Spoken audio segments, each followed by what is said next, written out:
પહેલાં તો આજે રાજકોટ મહાનગરપાલિકાનું ખાસ જનરલ બોર્ડની આજે બોલાવવામાં આવ્યું હતું.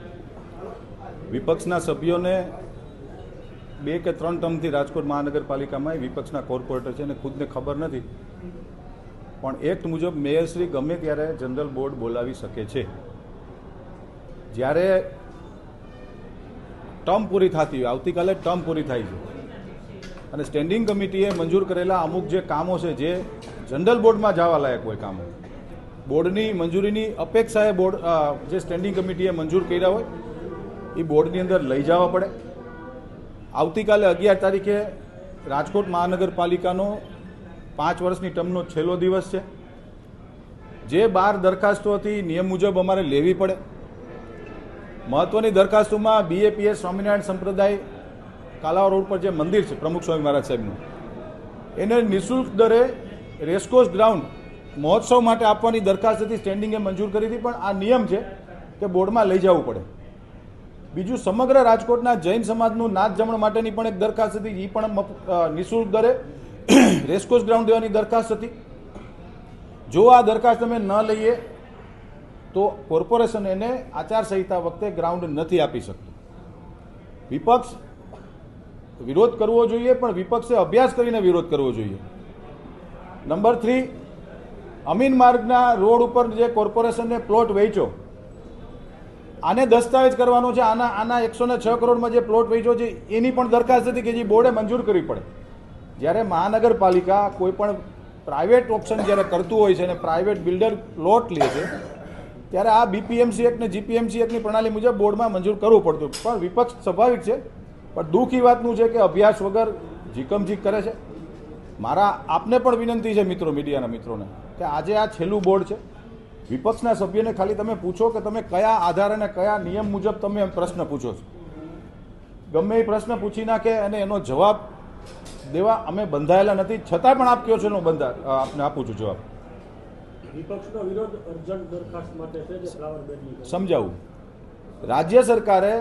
રાજ્ય સરકારનું શહેરી વિકાસ સત્તામંડળ અને કેબિનેટ આ નિર્ણય કર્યો કે ખાસ કિસ્સાની અંદર રાજકોટ મહાનગરમાં જે ફ્લાવર બેડનો જે ઇસ્યુ છે એમાં જે નિયત દરો નક્કી કર્યા છે એ દરો મુજબ કમ્પ્લીશન આપવું. પરંતુ દર મુજબ ખૂબ વધારે પૈસા થતા હતા, એટલે એ જ કાયદાની જોગવાઈ મુજબ રાજકોટ મહાનગરપાલિકાને અમને સત્તા છે. અમે લોકોએ સ્ટેન્ડિંગ કમિટીનું જ્યારે બજેટ બનાવ્યું ત્યારે નવા નાણાકીય વર્ષ માટે અહીંયાથી જાહેરાત કરવામાં આવી હતી કે 50 લાખ રૂપિયા સુધીનું કોઈપણ બિલ્ડરને BU સર્ટિફિકેટ માટે જો ભરવાના છે, ખાસ કિસ્સાની અંદર રાજ્ય સરકારે નિર્ણય અનુસાર તો એમાં 50 લાખ રૂપિયા સુધી ચેક આપી શકશે અને 50 લાખથી ઉપર કોઈ ન હશે તો એના 3 મહિનાના 1 વર્ષના 4 હપ્તા કરીને એને સુવિધા મળે. કારણ કે સ્વાભાવિક છે કે કોઈને 10 કરોડ ભરવાના આવશે, કોઈને 5 કરોડ ભરવાના આવે. આ ચેકથી ભરવાના છે મિત્રો.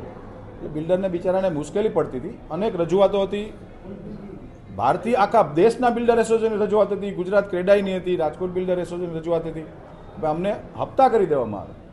કાયદાની જોગવાઈ મુજબ એ હપ્તા કરી દીધા. એની એક અર્જન્ટ બિઝનેસ દરખાસ્ત હતી જે આજે મંજૂર કરવામાં આવી છે. બીજી દરખાસ્ત હતી નિર્મલા કોન્વેન્ટ સ્કૂલને હાઈકોર્ટની સૂચના મુજબ નિર્મલા કોન્વેન્ટ સ્કૂલનું જે ગ્રાઉન્ડ છે, જે 1998થી કોર્ટ મેટર ચાલે છે. Nirmala convent school supreme court સુધી ગયા હતા. સુપ્રીમ કોર્ટે એવું કીધું કે ભાઈ રાજકોટ મહાનગરપાલિકાએ જે આ ગ્રાઉન્ડ રાજકોટ મહાનગરપાલિકા દાવો કરે છે એ ખરેખર જે હાઈકોર્ટે કીધું હતું, રાજકોટ મહાનગરપાલિકા અમે સુપ્રીમમાં ગયા હતા, પણ હાઈકોર્ટે જે જજમેન્ટ આપ્યું હતું એ હાઈકોર્ટના જજમેન્ટને સુપ્રીમ કોર્ટે માન્ય રાખીને પ્લે ગ્રાઉન્ડના ઉદ્દેશનું ગ્રાઉન્ડ છે, ત્યાં ક્યારેય પણ નિર્મલા કોન્વેન્ટ સ્કૂલના સંચાલકો બાંધકામ નહીં કરી શકે. માત્ર સ્કૂલના બાળકોને રમવા માટેનું જે પ્લે ગ્રાઉન્ડની દરખાસ્ત આવી હતી નિયમ મુજબ લેવી પડે. ગઈકાલે જ હાઈકોર્ટે હુકમ કર્યો છે કે રાજકોટ મહાનગરપાલિકામાં ખાસ બોર્ડની અંદર સ્પેશિયલ બોર્ડ બોલાવવું પડે તો પણ બોલાવો અને આ દરખાસ્ત મંજૂર કરી અને પ્લે ગ્રાઉન્ડમાં નિર્મલા કોન્વેન્ટ સ્કૂલને આપવામાં આવે. હાઈકોર્ટની સૂચના મુજબ એ પણ એક અર્જન્ટ બિઝનેસ હતી. જે ગઈકાલના સ્ટેટમેન્ટ હાઈકોર્ટે જે કીધું એ મુજબ અમે અર્જન્ટ લીધી છે. કુલ 12 દરખાસ્તો એજન્ડામાં હતી અને 2 દરખાસ્તો અર્જન્ટ બિઝનેસમાં લઈને આજનું રાજકોટ મહાનગરપાલિકાનું બોર્ડ અમે પૂર્ણ કર્યું છે.